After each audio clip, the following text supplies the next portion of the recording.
Well, hello, and welcome once again to stately Vaughan Manor. And today it's Tag Tuesday, on Tuesday, which is pretty cool. We have a tag today. We're going to be doing the Can You Adapt It tag, and all about film adaptations, something us book lovers have had to suffer through for the most part. It's very often suffering, but there's some good ones out there. I was tagged by Steve Talks About Books and Stuff, a fantastic booktube channel. I will link his version of the tag down below. He's amazing.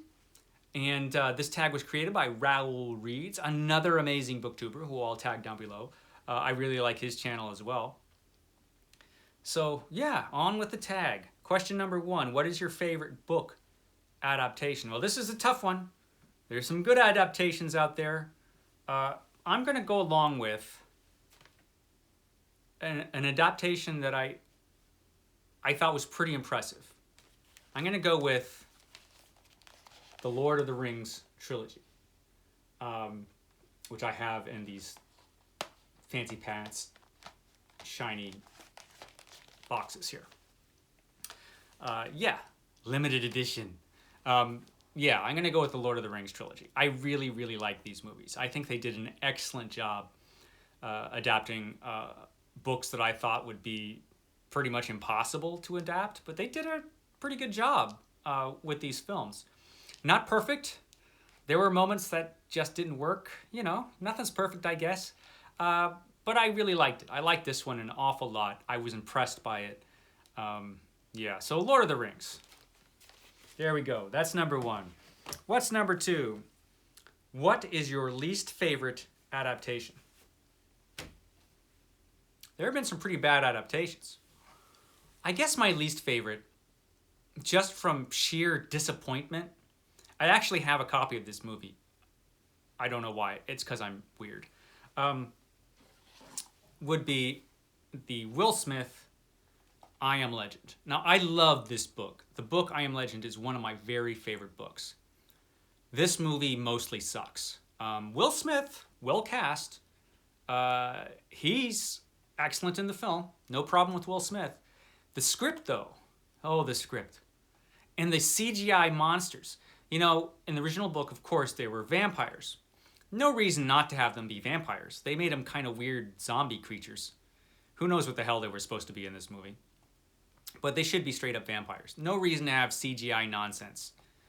And the CGI was mostly pretty bad. So, yeah. And the ending of this film, awful. The book had an ending that actually was thought-provoking and made a lot of sense and was excellent. Not so much in the movie. There's 2 versions of the ending and they're both bad. So, there you go. I Am Legend. All right. Number 3. If you can adapt any book, which would it be and why? I would do like an HBO style series of The First Law by Joe Abercrombie. I really, really would like to see that. I'm kind of surprised I haven't seen that by now. That would be awesome to see. So yeah, The First Law. I'd love to see that done. Okay. What am I on? Number 4. What's one adaptation that was portrayed perfectly? Boy, that's pretty rare. Steve Talks About Books and Stuff actually came up with a pretty good one. He came up with Watchmen. And he was just saying that it was adapted perfectly from the comic book. With the exception of the ending, this was pretty spot on. And I agree with him. That's not going to be my choice because he already chose it. But yeah, that's pretty good. I nearly went with this one. Nearly. The Haunting, which is an adaptation of The Haunting of Hill House by Shirley Jackson, just because it's such a good movie. And I think, again, it captures the spirit of the book. But I'm not going to go with that because I'm thinking of one that I like better. Now, when I say it captures... when it's a perfect adaptation, I'm not saying that it, beat for beat, it's a perfect adaptation of the source material as it went, you know? But I think this perfectly captures the spirit and the style of the source material, in my opinion, and that would be the first Hellboy movie. I'm a huge fan of the Hellboy comic book. I love the Hellboy comic book.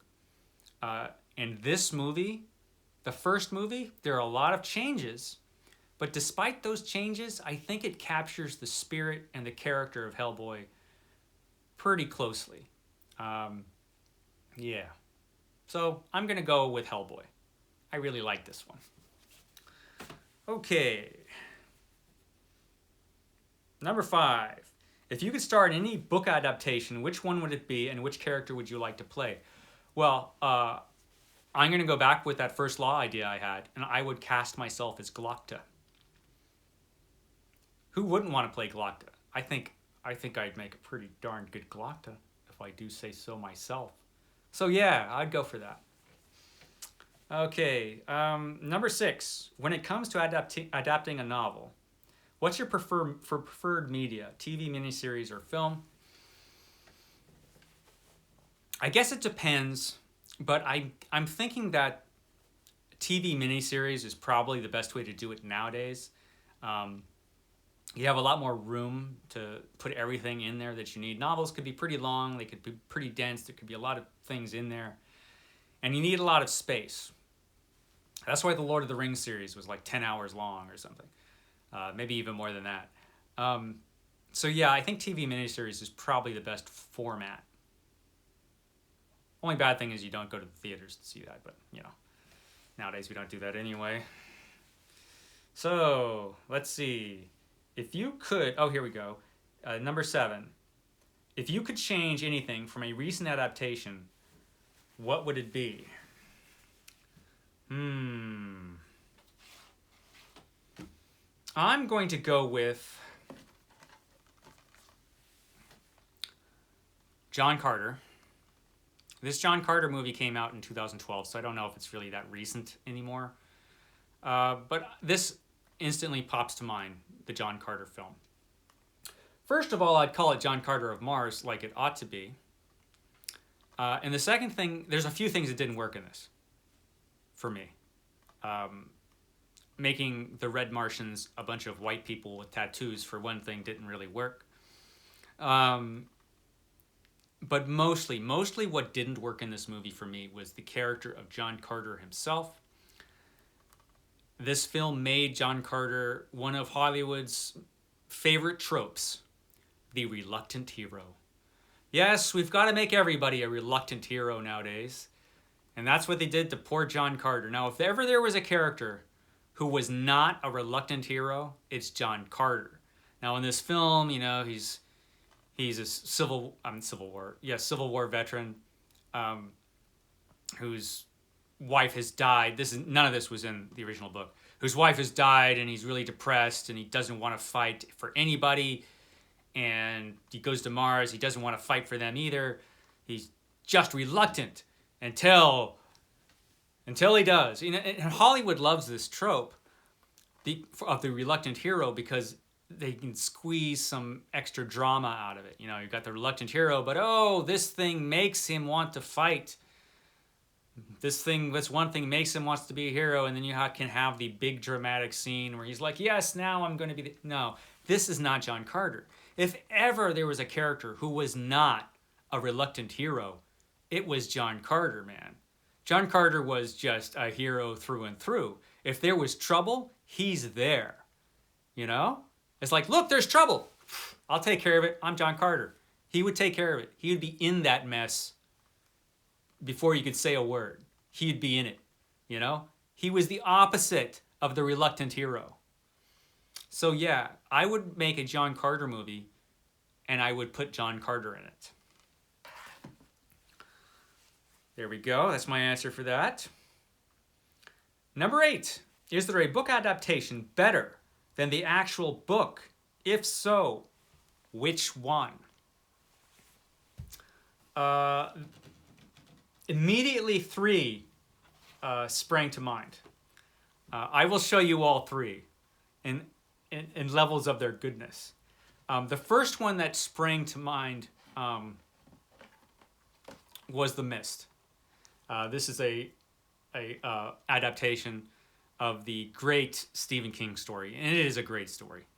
The Mist, fantastic story through and through. This adapts it really, really well, but the ending of this movie is like 9,000 times better than the ending of the story.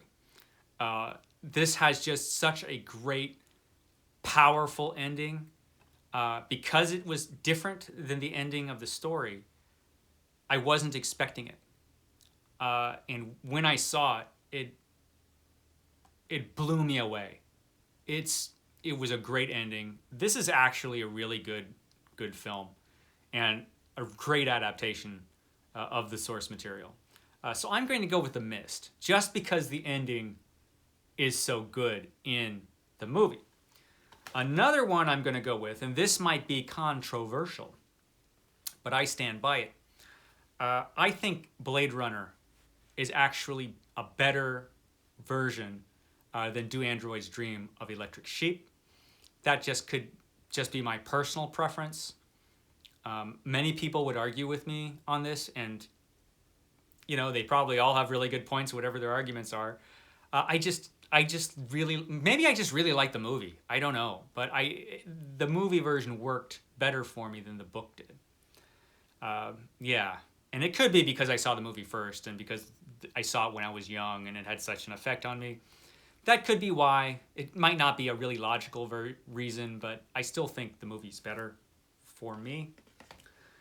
But the one that immediately comes to mind, and I find it to be the most defensible, would be Planet of the Apes. The original film, Planet of the Apes, I think is just a much, much better version of the story than the book was. I liked the book. The book was really good. Don't get me wrong. It was not a bad book by any means. I mean, I have this fancy pants edition of it on my shelf because it's so good. But I feel like the movie worked better. And I really, really, really liked the movie. So there. Okay. Oh, we're on number 9. Can you tag it? Tag your friends. I feel like I'm always tagging people. So who haven't I tagged? Immediately springs to mind, I'm going to tag Out of This World Reader. I tag you, Out of This World Reader. So yeah, I tag you. I think that's going to be my only tag this week. Although, if you watch this and you want to do it, have at it. I mean, I kind of want to tag Revenant Reads for this too, even though I'm always tagging Revenant Reads, just because he's really into horror movies. I mean, he has a whole podcast that he's part of for horror movies, and it would be kind of cool to see his version of this because, to see what he thinks as far as adaptations are concerned. A guy that actually knows movies as well as books. So even though I always tag you, Revenant Reads, I'm going to tag you again. Tag Revenant Reads. Sorry, you don't have to do it. I know I tag you too much. So yeah, Out of This World Reader and Revenant Reads again. Yeah. But like I said, Revenant Reads, I know you're busy, man. Don't feel like you have to do it. But like if 2 or 3 months down the road, you're like hanging out going, man, what do I do for a video? Oh yeah. Then you can do it. Because tags, they never grow old, So thank you. Thank you for spending your time here with me talking about movies. Catch me tomorrow for a graphic novel spotlight. I already talked about comic books once this week for the Dark Knight Returns read-along. But I'm going to be talking about comic books again tomorrow. So I'll see you then. I'll see you tomorrow. Bye, guys.